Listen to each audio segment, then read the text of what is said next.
उत्तर प्रदेश में विधानसभा चुनाव नज़दीक हैं। ऐसे में करेरा विधानसभा में हम मुरारी लाल जी के समक्ष बैठे हुए हैं और नवयुक्त तैयारियां लगातार कर रहे हैं। ऐसे में करेरा विधानसभा से दावेदारी ठोक रहे हैं मुरारी लाल भैनिया जी, जो हमारे साथ। सबसे पहले तो पुष्पांजलि टुडे में आपका स्वागत है।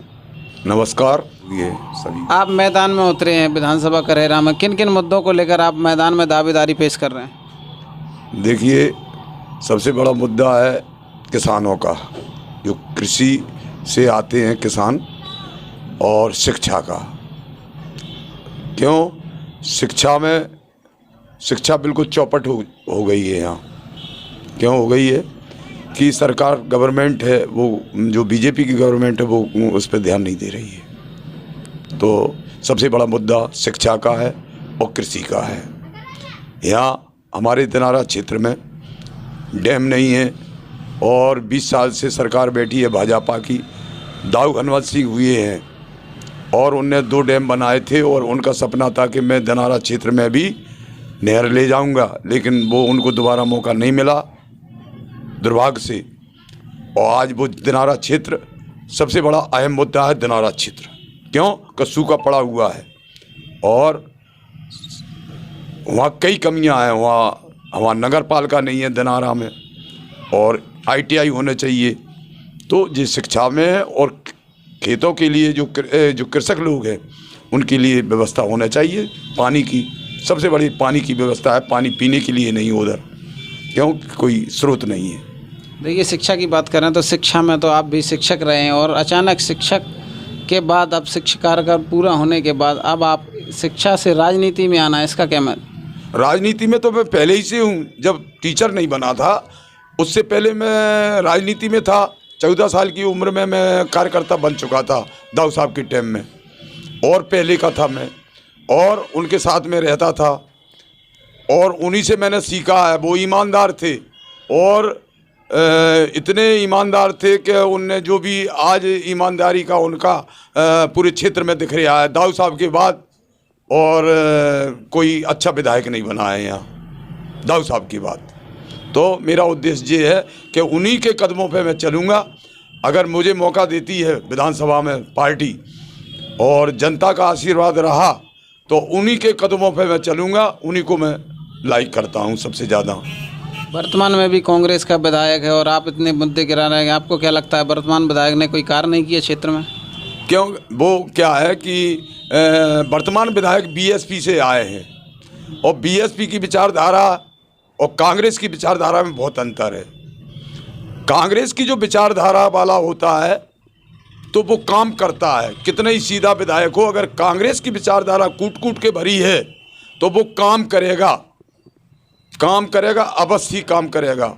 और जो अन्य जगह से पैरासूट से आए हैं वो काम कभी नहीं करेंगे। पैसे कमाने के लिए आते हैं वो, और बकाया उनका उद्देश्य यही है कि ये व्यवसाय है, हम करोड़ों में खेलेंगे, बस ये उद्देश्य रहता है। और जो कांग्रेसी विधायक होगा, जो असली विधायक कांग्रेसी होगा, विचारधारा जो जिसकी अडिग है, वो काम करता है और वो पैसों की तिरखा नहीं करता है। परागी लाल जी 33,000 वोटों से जीते थे, आप उनको मात दे पाएंगे?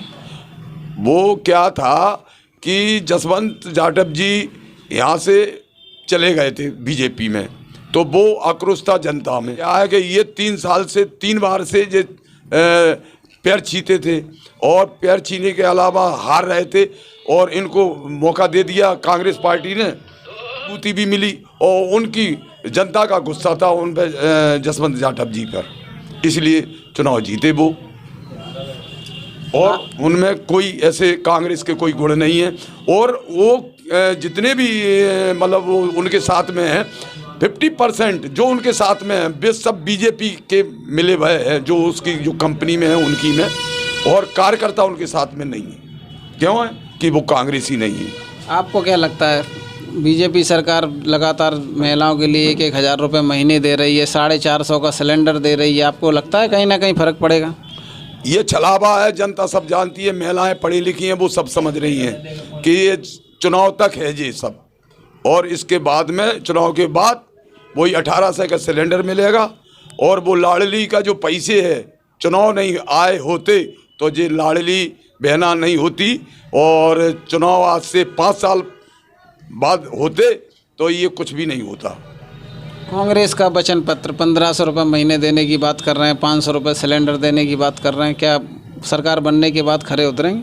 देखो, घोषणा अलग होती है और वचन पत्र अलग होता है। वचन पत्र माने प्रतिज्ञा। हमारे कमलनाथ जी की प्रतिज्ञा है और उन्होंने करके भी बताया है, किसानों का कर्ज माफ़ किया है, तो उनकी बात सही है और वो इस चीज़ को करेंगे, क्योंकि वचन पत्र है, वो घोषणा नहीं है कोरी। शिवराज जी तो घोषणा करते हैं और घोषणा में पूरा प्रदेश पाट दिया उनने बहुत 18 साल से, और जनता छलावे में आ जाती। अब नहीं आ रही जनता छलावे में। बीजेपी सरकार लगातार लाख दावे कर रही है कि पूरा देश सुंदर बना दिया है, जगह जगह कार्य कराए बीजेपी ने, कांग्रेस के कार्यकाल में कोई कार्य नहीं था। देखिए, वो बोलते हैं कि अमृतकाल है, अमृतकाल नहीं है, ये विषकाल है और सब झूठे वादे हैं।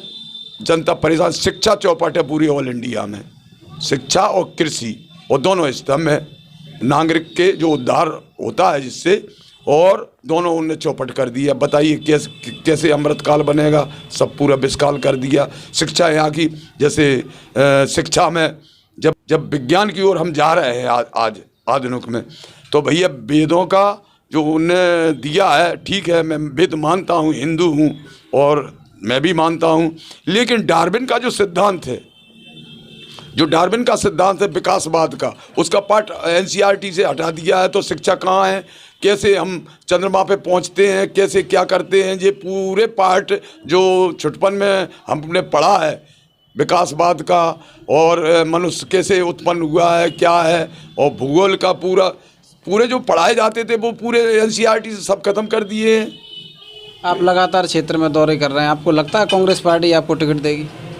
देखिए, कांग्रेस पार्टी तो टिकट देने के लिए तैयार है, लेकिन क्या है कि वो ने एक बात रखती है, हमारी जो कमलनाथ जी हैं उनका विचार ये है, और बहुत अच्छी बात रखी है कि सर्वे के अनुसार आए उनको हम टिकट देंगे। अगर जनता ने मेरे ऊपर आशीर्वाद दिया, मैं आग्रह कर रहा हूँ जनता से, जब मैं क्षेत्र में जाता हूँ, अगर मेरे ऊपर अगर आशीर्वाद रहा जनता का, तो मेरा सर्वे हो जाएगा, मुझे टिकट हो जाएगा। आप विधायक क्यों बनना चाहते हैं? क्योंकि मैं समाज से भी पहले ही से रहा हूँ। पहले बोल चुका ना कि मैं टीचर से पहले 14 साल की उम्र से मैं कार्य करता था। दूसरी बात, गांधीवादी नेता एस.एन. सुब्बा राव मैंने गुरु माना उनको, उनके साथ में 15 साल काम किया समाज सेवी का, और टीचर रहते हुए भी। और वो सुब्बा राव जी जो गांधीवादी थे, वो कौन थे?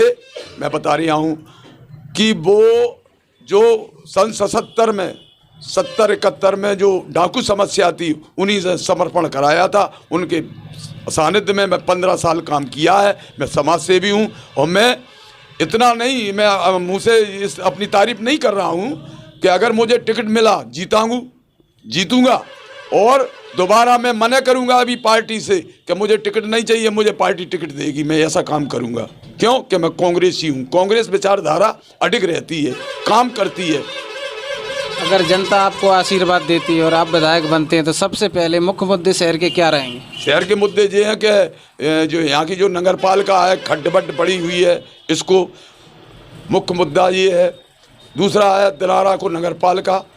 तीसरा है ये मांग रखूँगा कि करेरा को जिला होना चाहिए, क्योंकि दिनारा क्षेत्र झांसी से लगा हुआ है और 98 किलोमीटर 99 किलोमीटर मुख्यालय पड़ता है। गरीब किसान है, कोई निकलवाने जाता है तो किराया भी नहीं है, तो वो उनके केस वहीं पड़े रहते हैं ज़मीनी। तो उनको राहत मिलेगी जब करेरा जिला बन जाएगा, या करेरा बन जाए या जिला पिछोर बन जाए, दो में से कोई बन जाए, हमें कोई वो नहीं है। तो इससे किसानों को फ़ायदा मिलेगा और विकास भी होगा। करेरा विधानसभा में भ्रष्टाचार के आरोप लगातार लगते हैं, आप विधायक बनने के बाद क्या भ्रष्टाचार पर लगाम लगा पाएंगे? हाँ, लगा दूंगा पक्के में। क्यों? कि जब हम खुद भ्रष्ट, देखो, जब विधायक भ्रष्ट नहीं होगा तो अपने आप लगाम लग जाएगी। जब विधायक भ्रष्ट होगा तो लगाम कैसे लगेगी, बताइए आप। तो ये थे मुरारी लाल भिंडिया जी हमारे साथ। विधानसभा चुनाव नज़दीक, नवनियुक्त प्रत्याशियों से चर्चा आगे भी करते रहेंगे। पुष्पांजलि टुडे के साथ राजेश नरवरिया, कैमरामैन राजेंद्र के साथ करेरा।